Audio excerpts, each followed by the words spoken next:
el doctor Franco me invitó para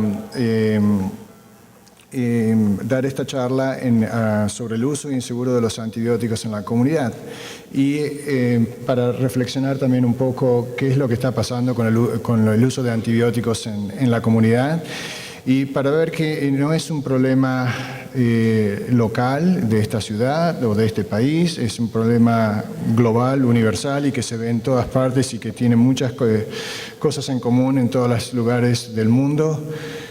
Sin tener distinción de la cultura en la cual provenimos.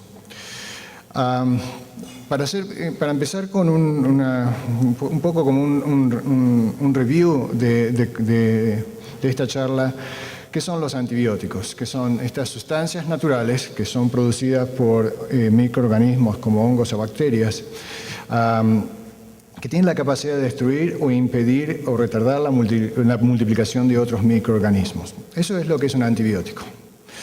El concepto es, los antibióticos trabajan para destruir o prevenir la multiplicación de bacterias, pero no en hongos, no con virus tampoco. O sea, no tienen ningún tipo de actividad para enfermedades virales o para enfermedades micóticas. La Organización Mundial de la Salud publica muy rutinariamente guidelines que nos ayudan para entender el uso racional de antibióticos. Este es un hecho que se ha notado sobre los últimos años, en los últimos 15, 20 años, que el overuso de los antibióticos ha llevado al desarrollo de resistencia bacteriana en la comunidad con un aumento de la morbilidad y la mortalidad en los pacientes. Entonces, han salido estos planes que la Organización Mundial de la Salud ha publicado y una de las definiciones que nos da es que los fármacos apropiados, que son en el uso racional de antibióticos, los fármacos apropiados para sus necesidades clínicas, las dosis deben ser ajustadas a la situación particular para la cual lo vamos a usar durante un periodo adecuado de tiempo y que tenga un mínimo costo posible para la comunidad. Entonces, ¿qué es el antibiótico ideal? ¿Cuál sería un antibiótico ideal? Sería un antibiótico que tenga un espectro amplio, que cubra la mayor cantidad de bacterias posible, que sea fuerte y que no induzca resistencia en las bacterias, que sea fácil de administrar, que tenga una vida media larga, que se pueda dar solamente una vez al día quizás, que no tenga ningún tipo de toxicidad o efectos secundarios, y que a su vez cuando uno lo toma no afecte la flora microbiana normal de nuestro organismo y lo más importante que sea económico. Entonces, ¿cuál es el antibiótico ideal? No existe. Y ese es el problema por el cual tenemos tantos antibióticos y hay tanta disponibilidad de antibióticos, disponibilidad para el uso de estos antibióticos. Si hacemos un poquito de historia, la penicilina fue descubierta en el año 1928, pero no se empezó a comercializar hasta 1941. Ya 2 años después que empezó a comercializarse, se vieron las primeras evidencias de resistencia. En ese entonces, en el 1940, el estafilococo era universalmente susceptible a la penicilina. Ya 7 años después, ya un 15% del estafilococo era resistente a la penicilina y actualmente más del 80-90% de los estafilococos son resistentes a la penicilina. Y como ven, ya en ese entonces ya había presión en la comunidad para usar antibióticos. Ustedes pueden ver ese mailbox donde dice la penicilina cura la gonorrea en 4 horas, ve a su médico. Y ese es el mensaje que se ha propagado por mucho tiempo y en cierta instancia ahora lo vemos en televisión cuando tenemos propagandas de antibióticos, ve a su médico, tome este antibiótico, le va a ir mejor. Y que también tiene un poco de influencia en el uso o abuso de los antibióticos. Entonces, ¿dónde estamos? La importancia de este slide es el hecho que la mayoría de los grupos de antibióticos se descubrieron entre el año 1940 y 1970. La mayoría de los distintos grupos de antibióticos fueron en esos años. Lo más importante acá es que desde entonces no se ha invertido mucho en research ni dinero en el desarrollo de nuevas clases de antibióticos.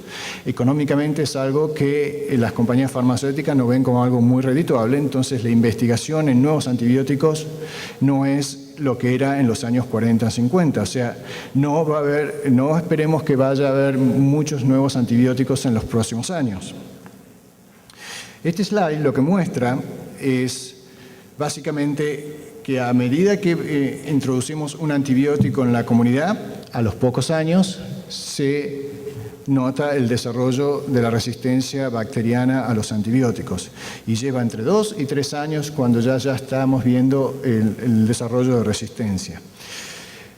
¿Por qué esto es tan importante? Pues si uno mira a nivel mundial todas las causas de enfermedades, y esto también viene de la Organización Mundial de la Salud, la causa más predominante de enfermedades a nivel mundial son las enfermedades cardiovasculares, que es en el color celeste, y segundo, casi un cuarto, un 25% son infecciones. Eso lo que nos está diciendo que es una cuestión muy predominante a nivel mundial.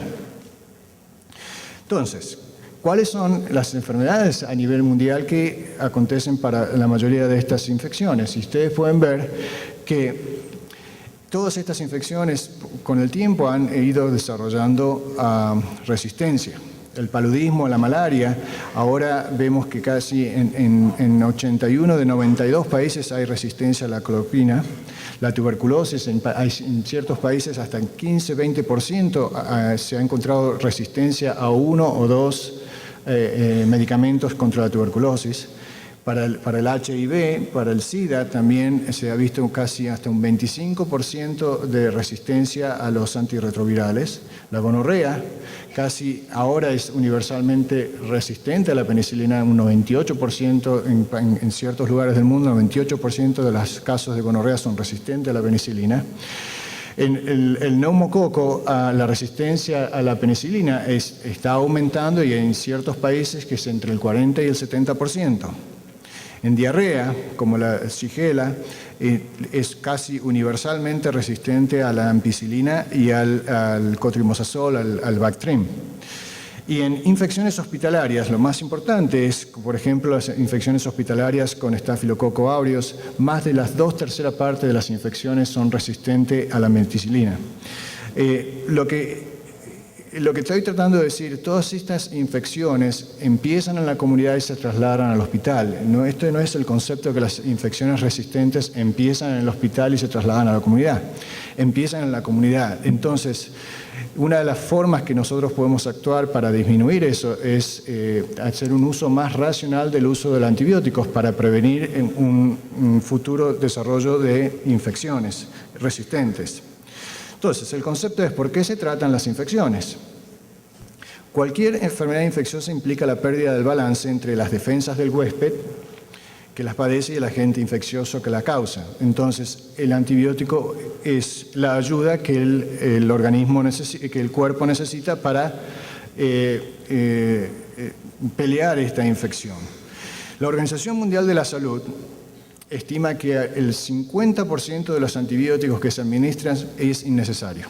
Estos son datos oficiales de la Organización Mundial de la Salud y también nos han dado otros datos, como por ejemplo que el 70% de las visitas han sido ocasionadas por patología infecciosa que no requiere tratamiento antibiótico. La mayoría de esas infecciones en la comunidad son de origen viral. La mayoría de esos pacientes dejan el consultorio médico con una prescripción por antibiótico. El 40% de los pacientes que se le ha descrito un antibiótico que no fue necesario. Y esto lo que acontece es un aumento en el presupuesto de salud que es generado por los antibióticos innecesariamente. El 85% de las prescripciones de esos antibióticos es para infecciones de vías respiratorias. Yo espero que el doctor Franco, que está con una gripa, no esté tomando ampicilina. Ok, sigamos entonces. La fiebre es una de las cosas que a nosotros uno dice, tengo fiebre, tienes una infección. Fiebre no es sinónimo de infección. Hay muchísimas causas de fiebre. Yo soy especialista de enfermedades infecciosas y cuando nos llaman para consulta, nos llaman porque piensan que hay una infección. Y en un 30-40% de los casos encontramos que la causa de fiebre no ha sido infección. Hay muchas causas de infección. Otra de las cosas o factores que determinan el uso de antibióticos es la elevación de los glóbulos blancos o leucocitosis, que tampoco es sinónimo de infección o mala evolución. Hay muchas otras causas para la elevación de los glóbulos blancos. Y esto es lo que el personal médico tiene que tener en consideración antes de decidir prescribir un antibiótico. Entonces, yo no estoy acá para decir no hay que prescribir antibióticos, no. Lo que estoy tratando de decir es llevar el mensaje que hay una prescripción que tiene que ser justificada para el uso de los antibióticos. Entonces, hay 3 modalidades que se usan. Uno es la profilaxis, donde la administración está justificada para prevenir infecciones serias en una situación de riesgo definida. Un ejemplo para eso sería pacientes que tienen una valvulopatía del corazón, que van a tener un procedimiento dental y necesitan tomar un antibiótico para prevenir la infección de la válvula como endocarditis. Eso es una indicación profiláctica. Hay ciertos antibióticos que se usan profilácticamente antes de una cirugía, por ejemplo. La terapia empírica es cuando alguien está extremadamente enfermo, se admite al hospital, por ejemplo, y se empieza el antibiótico para tratar lo que uno piensa es la causa más posible de esa infección, mientras se esperan los resultados de los cultivos. Y la otra situación es la terapia observada, que es tratar al paciente basados en los resultados de los cultivos, o sea, dirigido al organismo que se ha recuperado de los cultivos. Entonces, ¿cómo se puede usar mal un antibiótico? ¿Y qué es el uso mal del antibiótico? ¿Qué es lo que trae como consecuencia? ¿Cuál es el impacto? Cuando el uso inapropiado de antibióticos nos lleva a distintas situaciones. Una es que el antibiótico deja de ser tan efectivo, entonces lleva a una calidad terapéutica reducida, aumentando la morbilidad y mortalidad de los pacientes porque el antibiótico no es tan efectivo. El uso de antibióticos innecesariamente es un aumento de gastos. ¿Okay? Cuanto más antibióticos se usan, mayor es el riesgo de tener efectos secundarios relacionados al antibiótico. Efectos que pueden ser muy banales como náusea, vómito o diarrea, o efectos muy severos como puede ser una reacción alérgica severa como un Stevens-Johnson syndrome que puede llevar a la muerte del paciente o una reacción anafiláctica. Y el último punto quizás es tan importante como los demás, que es el impacto psicosocial que lleva a eso. Los pacientes confían mucho en los medicamentos. Y muchas veces cuando el paciente va al médico y se va del consultorio médico sin una prescripción, piensa que el médico no es lo suficientemente bueno porque no me ha dado nada. Entonces es una cuestión de educación en la cual hay que estar actuando. Entonces, como vemos, hay distintos factores que influyen en el uso irracional o inadecuado de antibióticos. Acá no podemos nada más que culpar al médico, es una cuestión multifactorial y involucra a los pacientes. Y los pacientes porque tienen esta información errónea sobre los medicamentos pensando de que curan todo. Si tengo un poquito de fiebre, me tomo un antibiótico y estoy mejor. Muchas veces los pacientes tienen la incapacidad de realmente decirle al médico qué es lo que está pasando, no pueden claramente expresar cuáles son los síntomas y el médico no llega al diagnóstico correcto.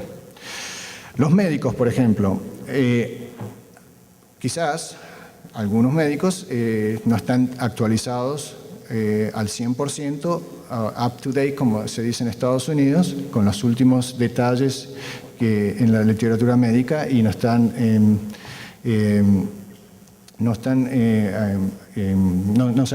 saben bien cuáles son las posibles consecuencias o indicaciones respectivas para ese antibiótico.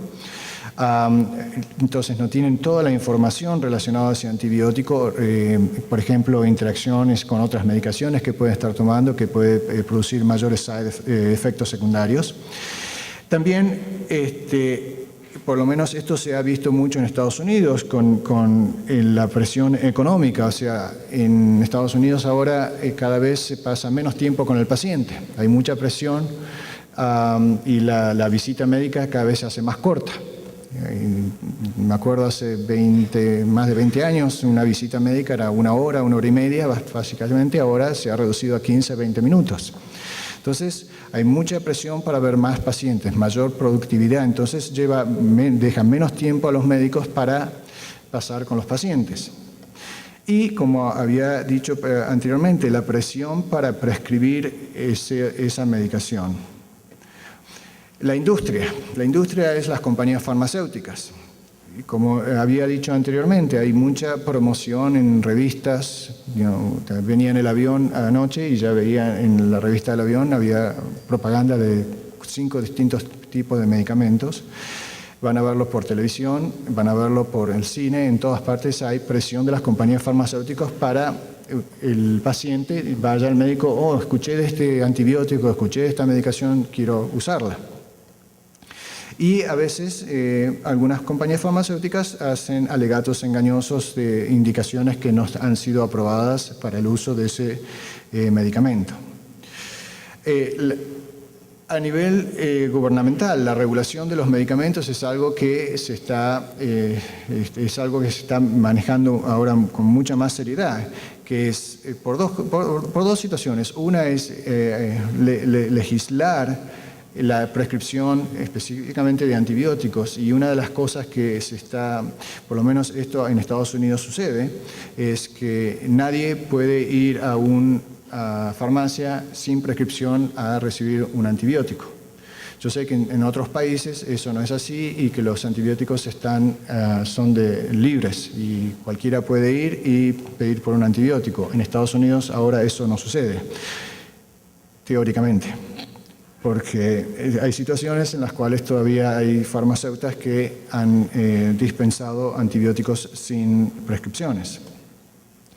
Pero como yo les decía, esto es un problema global y esto es nada cultural. Esto es un slide con el uso de antibióticos en Europa, en la Comunidad Europea. Y como en la primera barra acá, esto es por cada 1000 pacientes, cuántos han recibido antibióticos en un día. Y se ve que 35 pacientes de cada 1000 por día en Francia reciben un antibiótico. Como ven, es una cuestión global. Entonces, el uso inapropiado de antibiótico es multifactorial, como les decía. Puede ser porque es una indicación clínica incorrecta. Como les había comentado primero, la mayoría de la causa número 1 de indicación de antibióticos en la comunidad son enfermedades respiratorias, y la mayoría de todas esas enfermedades respiratorias son virales que no requieren antibióticos. Y la otra es el uso de agentes de amplio espectro sin estar indicados. Hay situaciones, por ejemplo, faringitis, que muchas veces están causadas por estreptococos, que en general son susceptibles al uso de penicilina, y ya el uso de penicilina sería suficiente, pero muchos médicos deciden usar un antibiótico de amplio espectro sin hacer ningún tipo de cultivo. La automedicación es un problema bien, bien grave. Esto se me ocurre que en Colombia, yo soy de Argentina, pasa también, y también pasa en Estados Unidos. Yo practico en Miami, donde tenemos una comunidad latina muy grande, y hay mucha gente que viaja a los países latinos y vuelve con los antibióticos. Y hay mucha automedicación. Tomate este antibiótico que cura todo, y sigue pasando. Y la otra situación es el régimen inadecuado, que es dar el antibiótico inadecuado por una dosis inadecuada y la duración del tratamiento inadecuado. Son todos factores que sean considerados. Como había comentado, la causa más común de indicación de antibióticos en la comunidad, y esto es en niños de menores de 14 años, ¿se ve ahí? Sí. Son faringitis y enfermedades de la vía respiratoria. la causa mucho más común. Y en este estudio particular, el 85% de esas infecciones fueron virales. Es para remarcar de vuelta el factor de que estas enfermedades respiratorias no requieren antibióticos. Entonces, la Organización Mundial de la Salud también nos informó que proporcionalmente los seres humanos reciben la mayor cantidad de antibióticos en los primeros 5 años de vida. Y esto hace unos 4 o 5 años atrás estábamos en la Convención de Infectología de Estados Unidos, el IDSA Meeting, y una de las meetings la pregunta fue, ¿qué especialidad es la que prescribe la mayor cantidad de antibióticos? La respuesta fue otorrinolaringólogos. Razón, porque la mayoría de otorrinolaringólogos, los pacientes que lo van a ver, dolor de oído, dolor de garganta, y casi todos los pacientes se van del consultorio con un antibiótico. Y la especialidad número 2, pediatría. Y la razón que se explicó para eso es por la presión materno-paternal de que el niño se vaya del consultorio con antibióticos. Y este estudio en México reveló que entre el 60 y el 80% de las infecciones respiratorias reciben un antibiótico, cuando solamente un 10% está justificado. Como ven, es un problema global. La profilaxis previa a la cirugía, como había indicado, a veces sí está indicada. Hay ciertas situaciones y está claramente establecido qué pacientes deben recibir un antibiótico previo a la cirugía. El problema pasa que, y a veces es muy difícil con nuestros colegas cirujanos, hacerles entender que profilaxis significa previo, no después. Y muchas veces esos antibióticos se prolongan por 7 o 10 días después de la cirugía innecesariamente. O sea, es un problema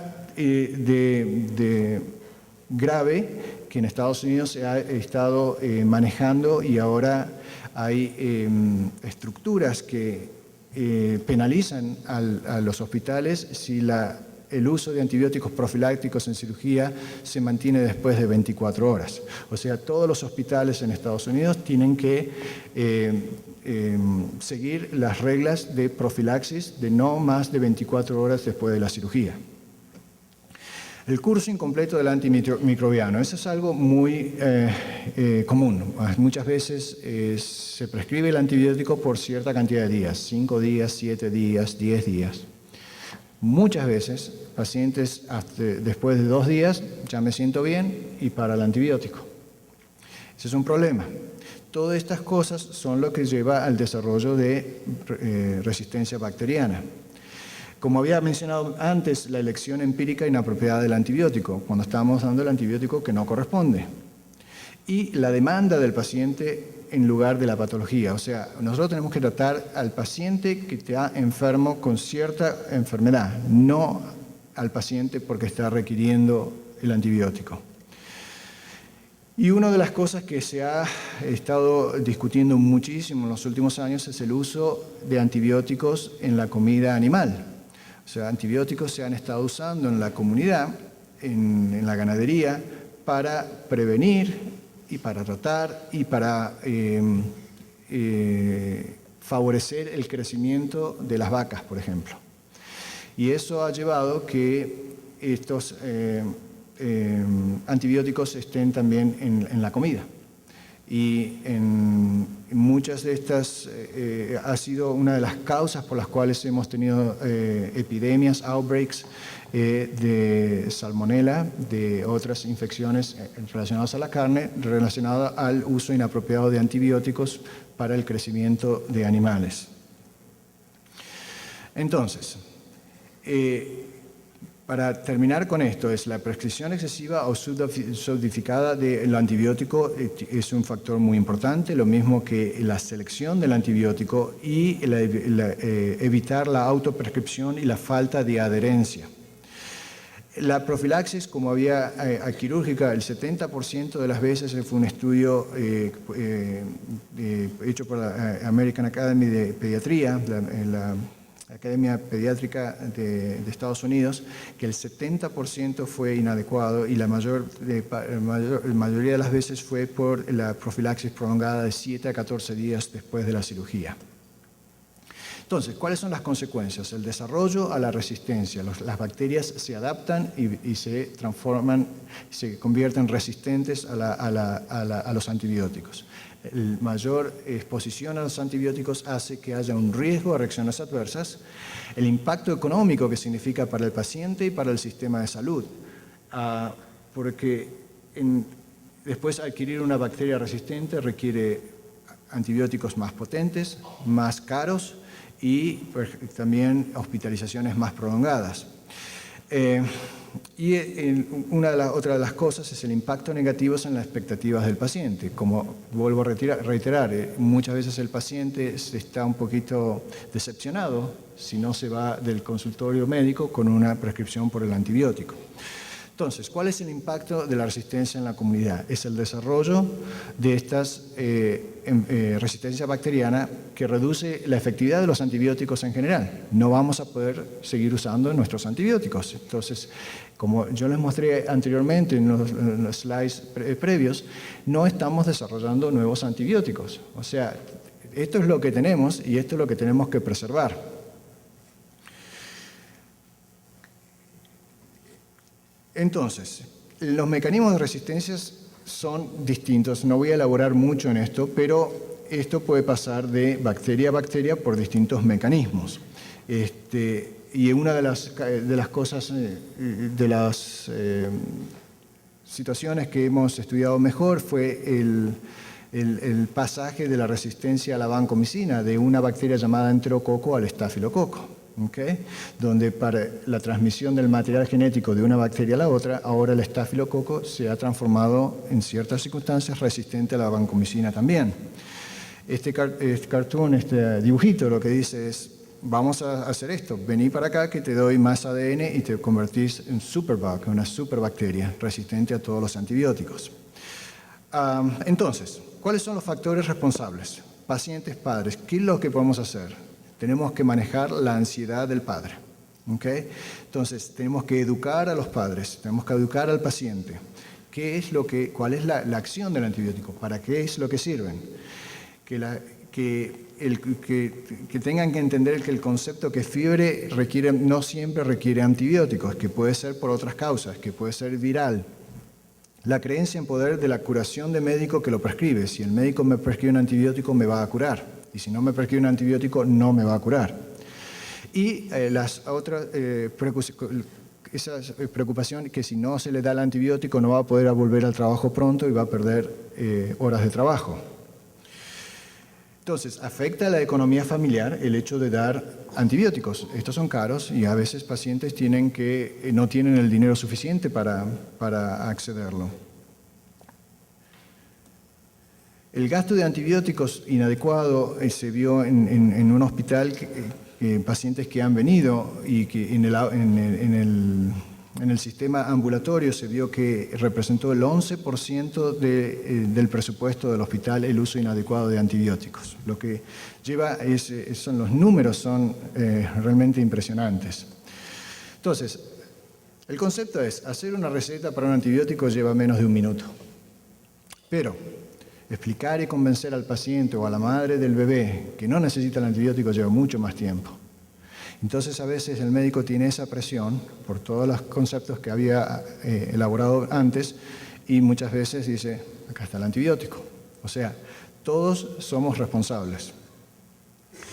Entonces, ¿qué tenemos que explicar al paciente? Le debemos explicar que el antibiótico no solamente va a tratar la infección, pero también elimina la flora normal y selecciona bacterias resistentes, que genera resistencia a las bacterias que alguna vez fueron sensibles, predispone a infecciones por bacterias resistentes y a otro tipo de infecciones como hongos, y disminuye la efectividad de los tratamientos establecidos. Entonces, al proveedor de salud, ¿qué le podemos decir? ¿Qué es lo que el proveedor de salud, el médico, pasa por la mente cuando tiene que decidir prescribir o no un antibiótico? Entonces está la presión real o percibida, el sentimiento de que el paciente le está exigiendo el antibiótico, La presión económica, si no le doy el antibiótico, va a ir a ver otro médico, entonces lo voy a perder y no me va a volver a ver. El miedo a las consecuencias legales, y si no le doy el antibiótico y este paciente hace una enfermedad muy severa y se muere. O, como había dicho en un principio, no tener el conocimiento suficiente. Entonces, son todas áreas que tenemos que tener en cuenta. El sistema de salud, las organizaciones. Ok, muchas veces hay presión para no ordenar los test diagnósticos, pero en realidad el test diagnóstico muchas veces ahorra dinero, porque teniendo un diagnóstico establecido podemos elegir un antibiótico preciso o decidir no usar un antibiótico. Y como había dicho antes, la presión que imponen a los médicos en ver más pacientes en la misma cantidad de tiempo, o sea, menor cantidad de tiempo para usar en la relación médico-paciente. Y había comentado también la industria farmacéutica con todas las propagandas erróneas que estamos sometidos. Entonces, ¿cuáles son las intervenciones propuestas para hacer un uso más racional de los antibióticos en la comunidad? Uno es prohibir la venta de antibióticos sin receta. Regular la propaganda de antibióticos en la comunidad por la industria farmacéutica. En Estados Unidos, ahora las propagandas en televisión tienen que decir exactamente hasta todos los efectos secundarios. Entonces vemos a veces un aviso publicitario que dura 2 minutos y 1 minuto y medio es todo de avisos secundarios. O sea, las compañías farmacéuticas están obligadas a declarar todos los efectos secundarios. El desarrollo y pasaje de leyes estrictas que regulen la venta responsable de antibióticos. ¿Qué significa eso? Es que evitar que el farmacéutico por sí solo tenga la capacidad de recetar un antibiótico sin la autorización médica. Y implementación de campañas de información, educación y comunicación para pacientes y para médicos. Entonces, ¿qué se ha hecho para los médicos? El objetivo fue aumentar el conocimiento del uso racional de antibióticos y desarrollar técnicas de educación al paciente con respecto al uso de antibióticos. Estas intervenciones fueron hechas a través de workshops o grupos de trabajos o cursos o online cursos online o programas de entrenamiento en la Sociedad de Medicina Interna. Todos los años uno de los workshops es sobre uso racional de antibióticos y el desarrollo de formas que estimulen el uso racional de antibióticos. Esto es algo que ha mejorado en los últimos años. En Estados Unidos ahora tenemos la obligación de tener historias médicas electrónicas. Esa es la traducción, ¿no? Electronic Medical Records, historias médicas electrónicas. Y todas estas softwares vienen con unas formas que podemos darles a nuestros pacientes con el diagnóstico, informarles por qué le damos el antibiótico y por qué no. El CDC, el Centro de Prevención de Enfermedades de los Estados Unidos, hizo esta forma también para ayudar a ciertos médicos y ayudarlos con esta forma que explica en esa forma por qué un paciente, si tiene una enfermedad viral, no necesita antibiótico y qué es lo que tiene que hacer y qué, etcétera, etcétera. Pero todas estas cosas ahora con la implementación de las historias clínicas electrónicas y la prescripción electrónica de antibióticos y de medicaciones está mejorando. Con los pacientes. El objetivo es educarlos y hacerlos partícipes sobre el uso adecuado de antibióticos, hacerlos entender que los antibióticos no son la salvación y que solo sirven cuando son necesarios. Informarlos sobre los peligros de la automedicación y la no culminación del tratamiento indicado. Entonces, ¿qué intervenciones tenemos?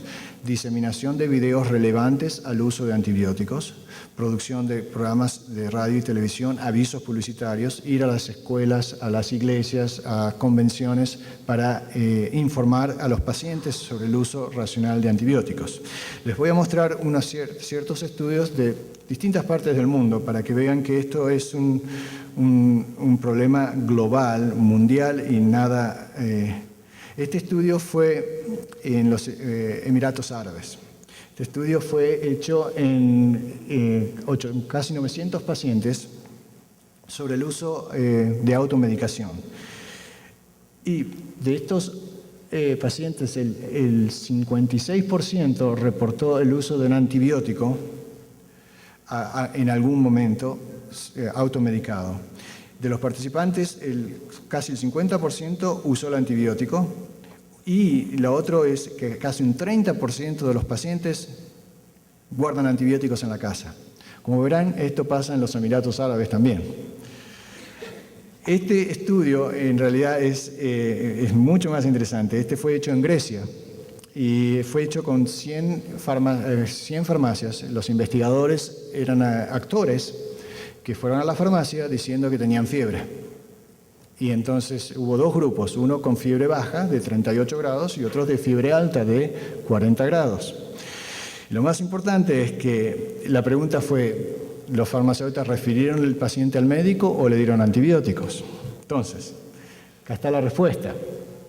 La respuesta fue que la mayoría, casi un 90% de los farmacéuticos, a los actores que representaban pacientes con fiebre baja, le dieron antibióticos.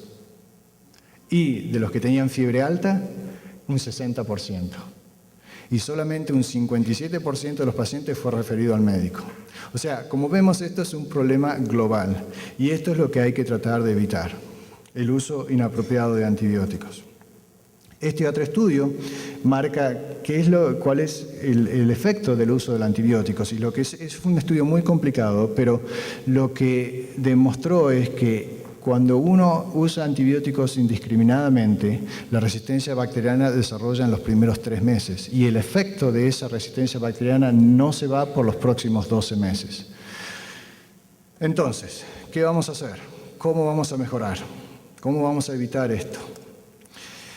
Educación médica continuada, es lo que es muy importante. O sea, por eso están todos estos tipos de convenciones, convenciones de las distintas especialidades en las cuales el uso racional de antibióticos debe ser involucrado.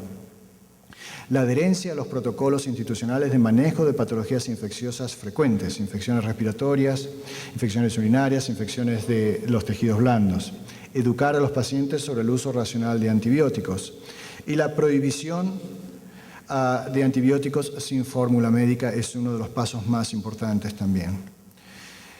Entonces, el uso apropiado de antibióticos por la Organización Mundial de la Salud lo define como el uso costo efectivo de los antimicrobianos en los cuales maximiza su uso terapéutico, mientras minimiza tanto los efectos tóxicos de la droga como el desarrollo de la resistencia. Entonces, ¿cuáles son los criterios y la implicación en la salud pública? Como les vuelvo a repetir, al tener resistencia en la comunidad, la terapia está más limitada, los antibióticos no son tan efectivos.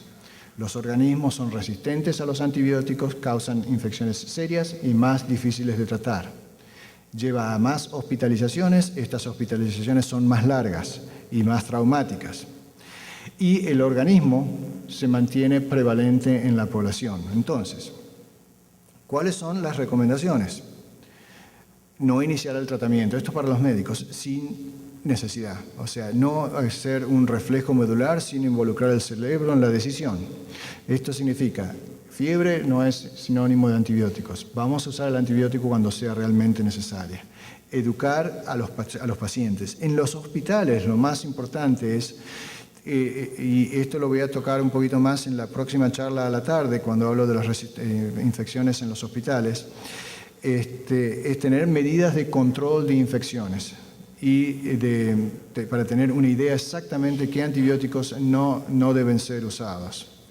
Y para los farmacéuticos dispensadores es respetar la condición de venta de los antimicrobianos, que debería ser solamente por los médicos y no por ser de venta libre.